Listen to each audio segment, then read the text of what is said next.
So the box for this is nothing too crazy, just a simple little cardboard box, but it's what's in it that really matters. It's this nice braided cable. This cable is no joke. Look at the ends.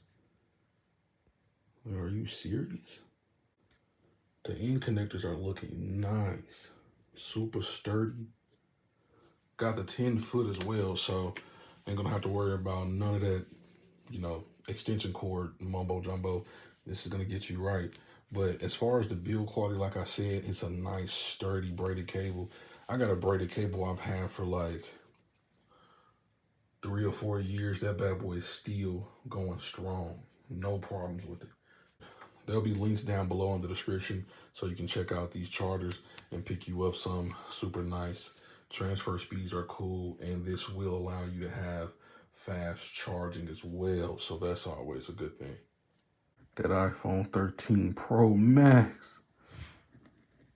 Yeah, they did their thing with this, I ain't gonna lie. The cable is beautiful.